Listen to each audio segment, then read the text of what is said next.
Quand tu souffres parce que tu ignores un commandement ou tu ne mets pas en application une convention entre toi et Dieu.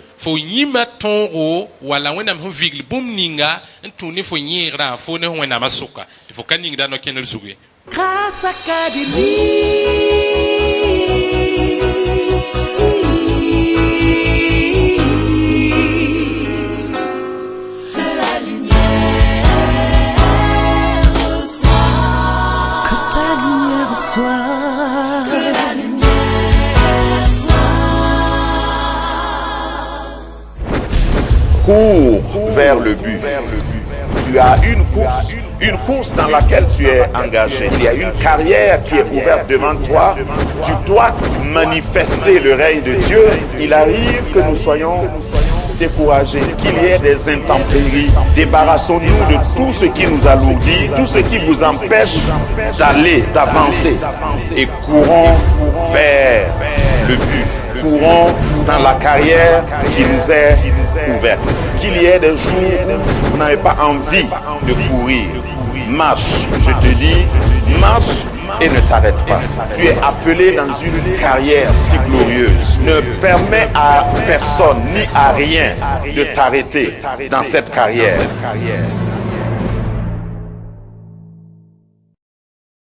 Le partenariat avec Dieu. Dans la vie, il y a des partenariats que nous signons. Mais un bon partenariat est bien étudié avant la signature. Il n'y a pas quelqu'un qui va entrer en partenariat avec quelqu'un, surtout dans le domaine du business, pour perdre. On n'entre pas en partenariat pour perdre. On entre en partenariat pour gagner.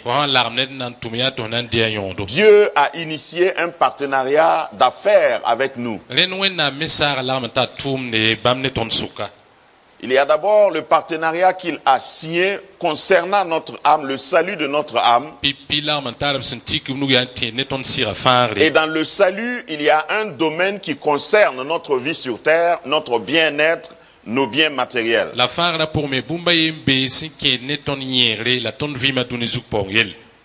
Donc Jésus ne t'a pas sauvé pour que tu souffres pour aller au ciel.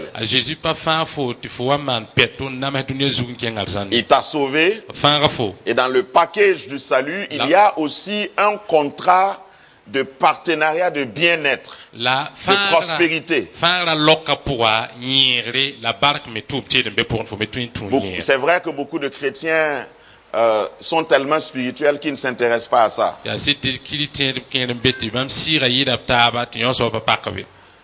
S'ils sont ici ce matin, supportez ce message, parce que moi ça m'intéresse. Ne me dévancez pas. Suivez-moi. Donc, quand nous entrons en partenariat avec Dieu, c'est pour gagner. Tu as donné ton cœur à Dieu. Ça, c'est la première étape ou le premier sens ou la plus importante de la partie de partenariat.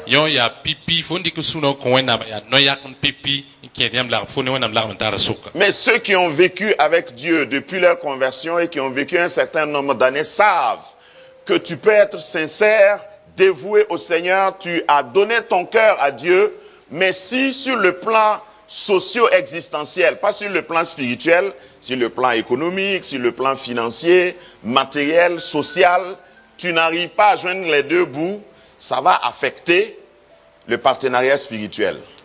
Quels sont ceux qui sont d'accord? Donc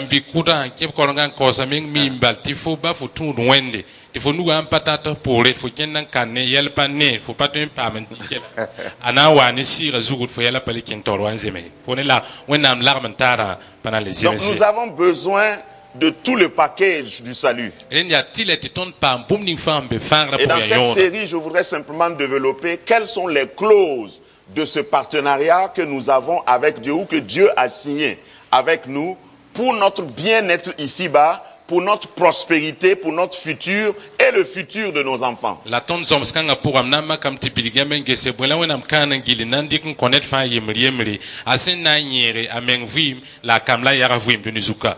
Il y a beaucoup de gens qui ont parlé ou présenté l'évangile d'une façon très spirituelle. Crois au Seigneur Jésus, tu seras sauvé. Ça ne fait rien si tu es malade, ça ne fait rien si tu es pauvre. Quand tu vas mourir, tu vas aller au ciel.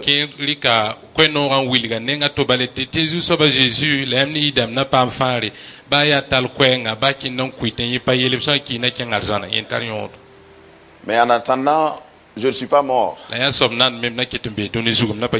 je ne pense pas que je vais mourir demain. Ni après-demain. Ni l'année prochaine. Comme ma mort n'est pas proche, je veux vivre bien. Donne-moi les secrets. Quelles sont les clauses que je dois respecter pour pouvoir réussir dans la vie? N'est-ce pas intéressant de savoir que Dieu s'intéresse à mon bien-être? Amen. Dis Amen. Alléluia. Alléluia. Je suis de ceux qui croient que si mon père avait su ce que je connais, aujourd'hui j'allais être plus loin que maintenant. Amen. Donc ce que je suis en train de dire, c'est pour toi, mais c'est au fait pour propulser tes enfants. Parce qu'un chrétien qui accepte Jésus, qui met au monde des enfants, normalement ces enfants ne doivent pas souffrir comme lui il a souffert sur le plan socio-existentiel. La Bible dit que le juste, quand il meurt, il laisse un héritage à ses enfants et aux enfants de ses enfants. Amen. Je déclare au nom de Jésus que tes enfants ne vont pas souffrir comme toi. Parce que Jésus a payé. Et dans le principe biblique, il paye une fois pour les générations futures. Donc, si tu t'appropries ces principes, parce que Dieu ne fait exception de personne, il t'aime exactement comme il aime les autres nations, les autres peuples, les autres races. Je veux simplifier cette série et cette étude. Ça va être une étude beaucoup plus qu'une prédication. Je veux simplifier en posant quelques questions pratiques sur la Bible. Parce que dans le domaine de la prospérité, c'est seulement en suivant ces principes qu'on peut être béni, financièrement surtout. C'est la voie, c'est les clauses contenues dans la Bible. Dieu n'a pas dit si tu veux être prospère, il faut jeûner et prier. Lisez votre Bible, vous n'allez jamais voir ça. Il n'a pas dit si tu veux être prospère, il faut chanter dans la chorale. Il n'a pas dit si tu veux être prospère, deviens pasteur. Non.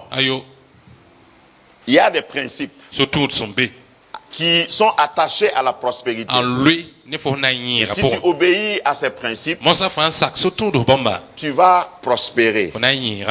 Nous allons voir quelques points, et ça c'est un peu le plan de cette étude. Ça ne veut pas dire que je vais couvrir tous les 5 points. Parce que les vieux chrétiens, quand un pasteur met déjà 5 points, ils disent oh là là, ça veut dire qu'on ne va pas partir aujourd'hui.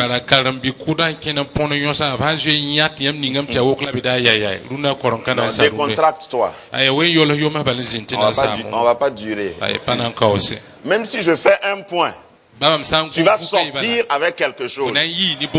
Vous savez, le niveau de ta douleur est le plus souvent déterminé par le degré de ton ignorance.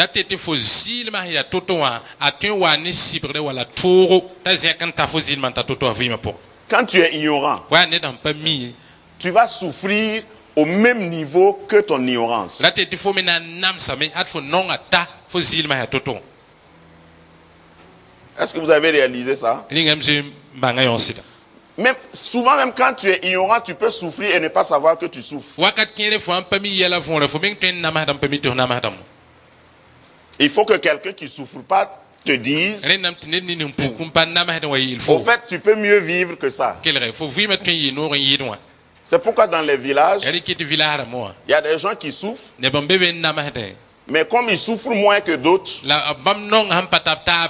ils accommodent leur niveau de souffrance.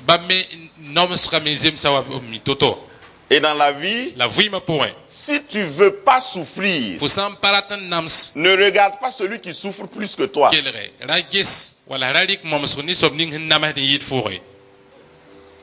Parce que sinon, si tu marches à pied, et puis tu regardes ceux qui n'ont pas de pied, tu ne vas jamais chercher une voiture. Tu vas dire Alhamdulillah. Moi aussi, je vaux mieux que celui qui est par terre. Dieu m'a béni. Seigneur, merci pour mes 2 pieds. Et tu oublies que Dieu voulait te donner plus que des pieds. Justement parce que tu as 2 pieds, il veut te donner une voiture. Justement parce que tu as eu une voiture, il veut te donner une meilleure voiture. Dis amen.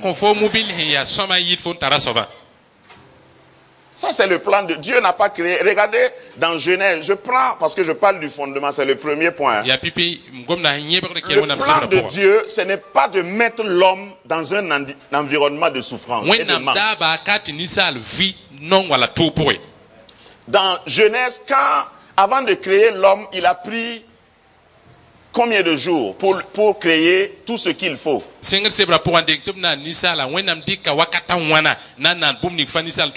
Il a pris 5 jours.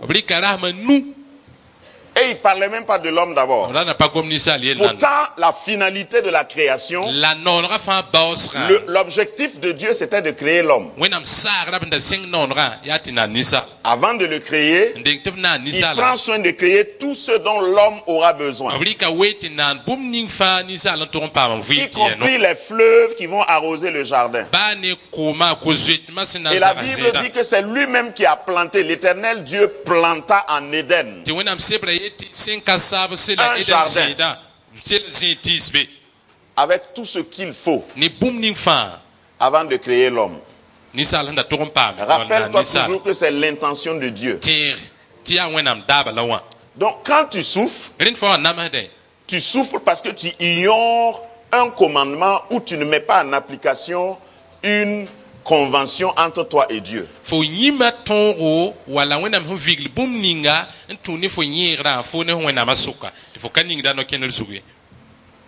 Je suis de ces fils africains qui pensent que la pauvreté en Afrique est due simplement à l'ignorance.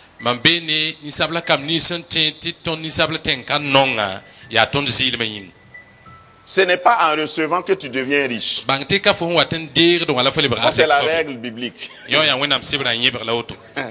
C'est pas en recevant. Il y a des gens qui font des jeûnes et prières pour que Dieu envoie quelqu'un pour qu'il reçoive. Je parle du fondement biblique de ce sujet. Si tu prends un jour pour ne pas manger, ne pas boire, et tu pries, Seigneur, touche le cœur de mon oncle pour qu'il paie ma scolarité. Seigneur, touche le cœur du missionnaire blanc pour qu'il vienne nous aider en Afrique. Ça, c'est une grande ignorance. Parce que le même Seigneur qui peut toucher le missionnaire, est-ce qu'il ne connaît pas l'adresse de ton cœur? Il ne peut pas te bénir directement pour que toi-même tu sois une bénédiction. Qui est prêt à changer sa façon de prier? Je vous dis, moi je priais comme ça. Ça ne marche pas. Donc il ne faut même pas essayer. Change ta façon de prier. Tek fo pusra model. Lorsque tu vas t'engager Fo ha yak yam. et dis Seigneur, Il a zusoba. je vais être une référence dans ma génération. Mam zamana pour mam dati tawre. Je veux qu'à partir de moi, Natan sengne mam. ma famille soit à l'abri. Mam buda pam Je korlo. veux qu'à ma mort, Mam datam ha waki. je puisse distribuer des terrains Be mam toron puisi. à tous mes enfants. Mam kama fa pam Je zizi. veux que quand je vais quitter cette Mam terre, datam ha yiduni kanga zugu. les gens puissent s'adosser sur ce que j'ai fait Bene ba toron del mam seman bomninga. pour continuer. Yole keng tawre me. Regarde, à Ouagadougou, Ye wordo kaya. faut pas aller loin. À Ouaga, ici, Razazi wordo kanan bal. il y a des enfants qui ne courent pas pour aller dans les non-lotis Kamambe pas jet nde non loti wo. pour chercher des terrains. Nambozi. Pourquoi? Buyinga. Parce que leurs parents Balabam barama. ont acheté des terrains. Razi konkamo. Et puisque un terrain, ça ne s'abîme pas, La zimi hem pa ponda. ça ne se périme pas, Pata daran ponre ki janzi. ils héritent Ren yablorum puire. de ça. Grâce Académie, une vision, une plateforme, un cadre d'expression et d'épanouissement pour tout l'homme. Une ambassade du royaume de Dieu, un peuple d'adorateurs, un centre multiracial, une église sans cloison avec pour seule passion vivre la réalité de l'évangile de Jésus-Christ. Grâce Académie, une voix prophétique et une vision pour sa génération. Situé à Ouaga 2000, à 700 mètres de l'ambassade des États-Unis, côté Est. Grâce Académie.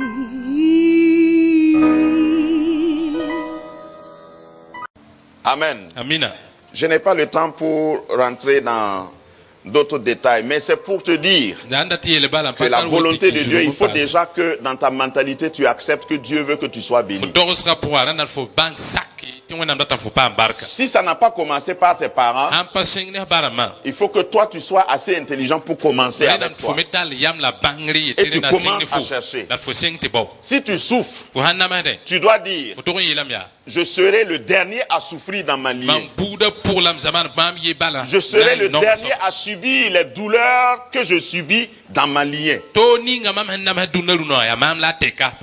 Parce que je vais donner. Amen. Premier fondement, la parole de Dieu nous parle de donner les dîmes dans Malachie chapitre 3. Nous allons voir tout de suite ce que c'est que les dîmes. C'est pas un commandement ancien. C'est un principe qui traverse toute la Bible. Amen. Il y a plusieurs sortes de dîmes. Il y a des dîmes personnelles. Ce que tu gagnes. Il y a même la dîme de toute ta société. C'est-à-dire que quand tu vas faire le bilan, à la fin de l'année ou bien une fois par an, dans tout ce que tu as eu, tu prélèves aussi une dîme dessus. Il y a beaucoup de chrétiens qui n'arrivent pas jusqu'à là. Mais au fait, quand je vais expliquer le fond de ce partenariat, tu ne vas même plus te... Il y a des chrétiens qui se posent toujours la question, est-ce que c'est obligé? C'est pas obligé. Je connais des églises qui font des carnets de dîmes. C'est une manière pour elles de suivre qui paie sa dîme. Nous ne le faisons pas ici. Parce que nous estimons que chacun de vous est mûr.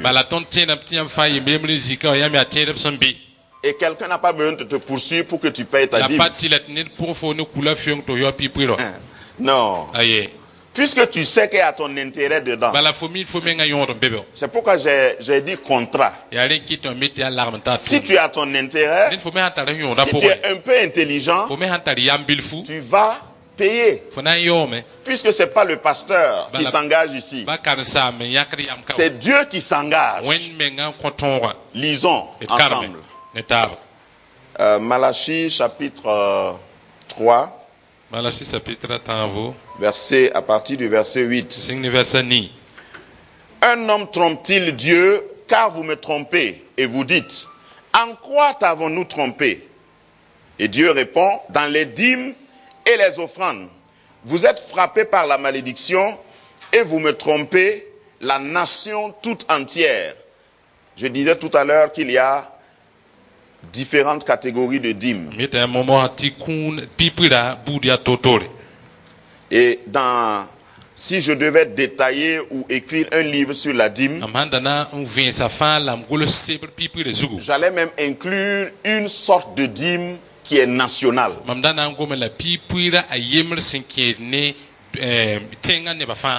Verset 10. Apportez à la maison du trésor toutes les dîmes, afin qu'il y ait de la nourriture dans ma maison. Et voilà la condition, et voilà les termes du contrat. Mettez-moi de la sorte à l'épreuve, dit l'Éternel. Il y a une version qui dit, provoquez-moi comme ça, dit l'Éternel. Et vous verrez, si je n'ouvre pas pour vous les écluses des cieux, si je ne répands pas sur vous la bénédiction en abondance. Et ici, on ne parle pas de la vie éternelle. On parle de bénédiction sur cette terre. Pour vous, je menacerai celui qui dévore. C'est-à-dire, c'est une assurance sur l'investissement.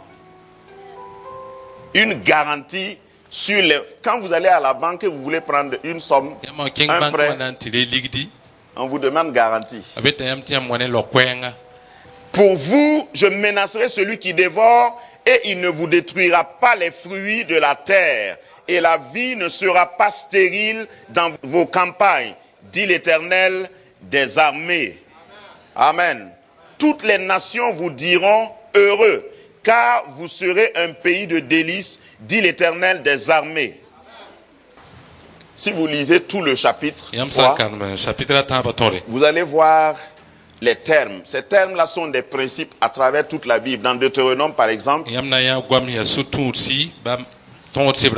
Dieu dit à son peuple, garde-toi, fais attention. Quand tu vas arriver à Canaan, de penser que c'est ton intelligence et ta force qui t'ont donné les possessions que tu vas avoir. Souviens-toi de Dieu. Si je devais parler au village, j'allais utiliser d'autres termes. Mais ici, quand nous parlons de dîmes, on va surtout parler d'argent. Parce que c'est l'argent qui est ton grenier, qui est ton poulet, qui sont tes œufs. Parce qu'au village, la dîme, ce n'est pas dans des troncs qu'on met. Il y a des gens qui viennent déposer des œufs, des poulets, des sacs de riz. Bon. Donc ici, je vais parler surtout d'argent. Parce que je parle à des citadins.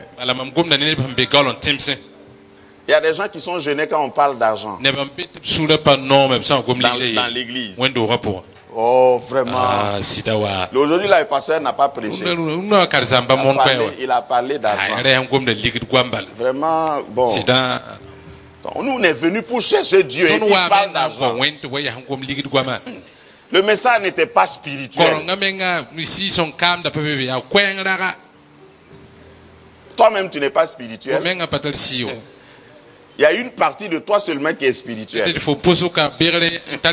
Et cette partie-là, je ne la vois pas. Le reste de ce que je vois de toi là, c'est matériel. Et puis c'est ligdi. Regarde comment tu es habillé. Regarde ton voisin. Essaye d'évaluer ce que ton voisin a mis sur lui. Tu évalues ça en quoi? En temps de prière. Je vais demander à l'évangéliste de venir. Il est bien habillé ce matin. Applaudissez pour lui. Voilà, mets-toi en face. Voilà, certainement qu'il a passé au moins 3 heures dans la prière pour avoir ce costume. Donc il n'est pas spirituel. ne n'a pas si wa Toute ta vie là n'est pas spirituelle. Merci mon frère. barka Ta vie n'est pas seulement que ba spirituelle. il faut vui ma pas si elle bali C'est pourquoi l'Ecclésiaste dit que l'argent répond à tout. ya rit kiti kwe sovieti ligi twen le ka bumfa Dis à ton voisin, l'argent n'est pas mauvais. yelo yakar ligi da pa wenge Ça c'était un peu pour te préparer. Comme yo ya je sais pipi que na sirel fona il y a beaucoup qui sont spirituels. bala ma mim ti kenti da sira wusri Maintenant que je pense que tu es prêt, dis à ton voisin, l'argent est bon. bon sawa yelo yaka Faut ligi da dire ça en so même temps. yela Parce qu'il y a des gens bala ne bombe qui sont gênés. pa gom ligi da yele Dieu n'est pas gêné. wonam nengi pa Regarde dans la Bible, wonam sibra pour il y a plusieurs fois la mention du nom argent, au moins 390 fois. non ko beta la pisoué la gom ligi da yele wonam sibra pour Argent. ligi di Je ne parle pas d'or, hein. am pa gom sanam yel nanne Je parle du mot argent seulement. am gom da ligi di Et Dieu dit, te wonam yeli comme une revendication, wa bamenga han l'argent est à moi, ligi di ama so l'or est à moi, sanam ya ama so dit l'Éternel. sin kasabe yele Bon, où est ton problème? ma fo yela zibro Pourquoi tu es gêné quand on parle ba d'argent? ma ta ba gom ligi de bi fo kidra